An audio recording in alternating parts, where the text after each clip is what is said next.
on the 21st. Dhesi.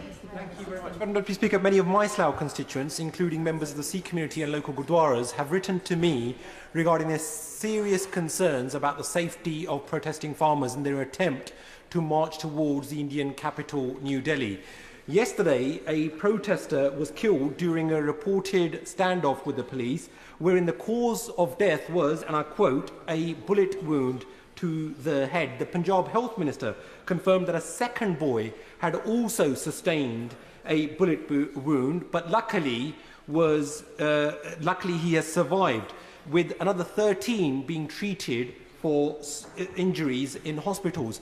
And today, the BBC have reported that Twitter, admitted to being compelled against their wishes to take down legitimate posts and accounts of activists. So does the Leader of the House agree with me that freedom of expression and the safety of protesters and their human rights must be protected? And what representations has the government made to its Indian counterparts to that effect?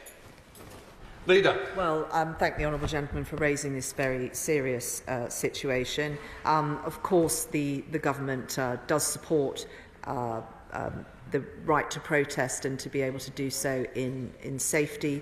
I shall make sure that the Foreign Office have heard his concerns and ask the relevant minister to get in touch with his office.